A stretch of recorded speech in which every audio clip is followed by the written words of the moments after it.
Connor, Old Buchanan, Texas. Okay, Yes, first sir. of all, how you feeling? Where are you health-wise?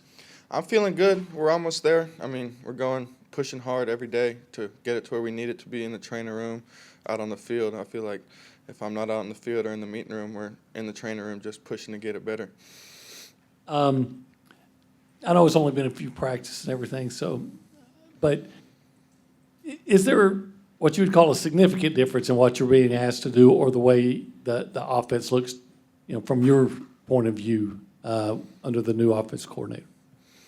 I mean, anytime you get a new offensive coordinator, there's going to be things that are different, but I mean, I try and keep the main thing the main thing. Football is football. Just as a quarterback, you still got to be a leader of your team and go out there and lead by example and not just by your voice, and I feel like I'm trying to do that pretty well.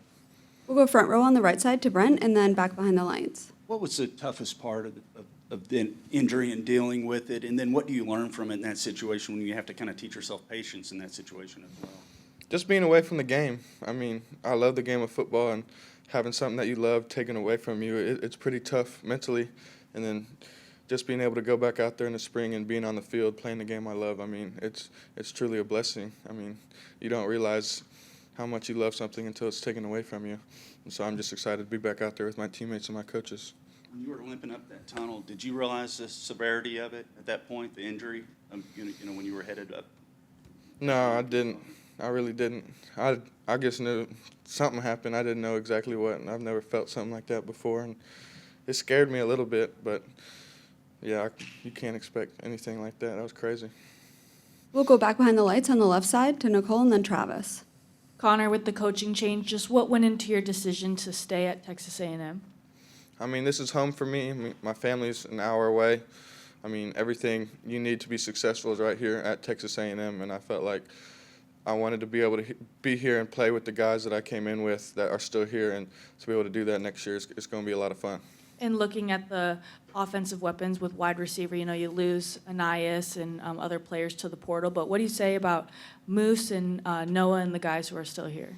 I mean, they're stepping up, not just on the football field, but as leaders of the team as well, just being able to be a little bit more vocal because, like Anais, he was that voice in the receiving room last year, and for those guys to step up, it's been fun to watch. We'll stay back behind the lights on the right side to Ben.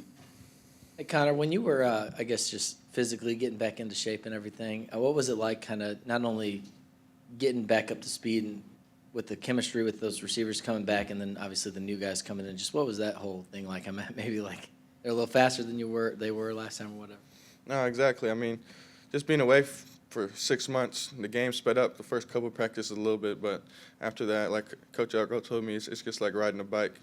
You just get back on a ride, and I feel like I've been doing that ever since then. We'll go second row on the left side to Sam and then Travis. Hey, Connor, what excites you most about the offense that you guys are learning right now?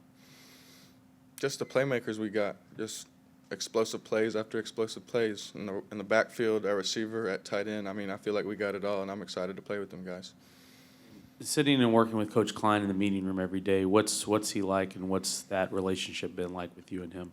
I mean, he's awesome. I try and soak up all the information I can just to go out there and make the game as easy as possible for me, and to be able to listen to him and through his experience from when he was playing. I mean, it's truly been a blessing.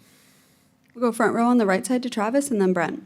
Hey, Connor, you have two guys in that quarterback room that actually got some significant playing time. That's kind of rare. What has it been like to not only see what they've been able to do in a game, but then have that kind of experience in the room too? No, it's been really cool just being able to talk with those guys, just seeing their confidence grow as that season went on. I mean, and those are my guys for life, and it was just really cool to see them go in and prepare week in and week out and finally get that opportunity to go out and show what they can do. And I know y'all are using the helmet communicators now. What's that been like? Is there any adjustments there, and do you like it or not like it? No, I love it. That thing's pretty cool. I don't know. Just having him in my ear, just telling me the play instead of having to look at the signals just gets me to be able to talk to the O-lineman quicker, tell the tight ends, tell everybody what they need to get done, and I feel like it's going to help us a lot. We'll stay on the front row to Brent. So I know you're a really young guy, but did you have any recollection of Colin Klein playing football? Oh, yeah. Okay. I remember that Heisman ceremony with him and Johnny. I used to watch him a lot. Yes, sir. Any impressions? I mean, he was obviously a tough dude. I think he scored 5 rushing touchdowns against the Aggies. You know, just, you ever go back and watch any of the tape since then or anything like that? I mean, not since then. We'll watch some of their film from when he was the OC there, but not when he played. But yeah, physicality, toughness, that's what he preaches, and that's how he played as well. So it's cool to see that coming out of him as a coach. You have a favorite story or anecdote on him yet that said, hey, that's my coach or anything along those lines? No, not yet. I'm sure it's coming though. It's coming. Yes, sir. Okay. Hey, this is a fun time of year for seniors in high school, you know, playing baseball. When you look back on that, do you have any regrets about that, not playing your senior year of high school baseball? I mean, a little bit. I mean, I feel like I made the right decision coming in here early, learning the offense. But I mean, yeah, just looking out there, I miss it. I feel like I could do it sometimes, but no, I wouldn't trade it for the world. I'm happy where I am right now. Yes, sir. We'll go front row on the left side to Cease and then Sam. Getting back to severity of your injury, right away you didn't know. So who did you lean on the next 2 or 3 weeks when you knew then you probably weren't going to play the rest of the year, and how did that affect you moving forward? I mean, my family, and then I talked to Anias a lot. He went through a bad injury the year before, and just being able to talk with him through that, just being positive about it all, it really helped me a lot. We'll go second row on the left side to Sam and then the battalion.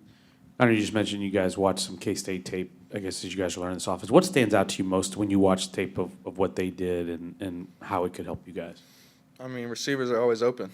I mean, as a quarterback, you got to like that. So just being able to play fast, get the ball out of your hands quick, and give it to your playmakers, it's going to be fun.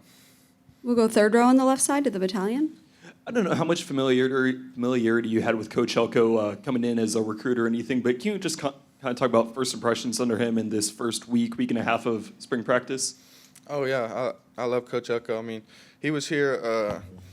He left right when I got here, so he was there the whole recruiting process. Like, he was really close with my parents, my family, and that was a huge thing. I was excited when they named him the head coach, and he hit the ground running, and there's no bad things I can say about that man. All right, that's all we have. Thank you, Connor. Thank you all. Appreciate it.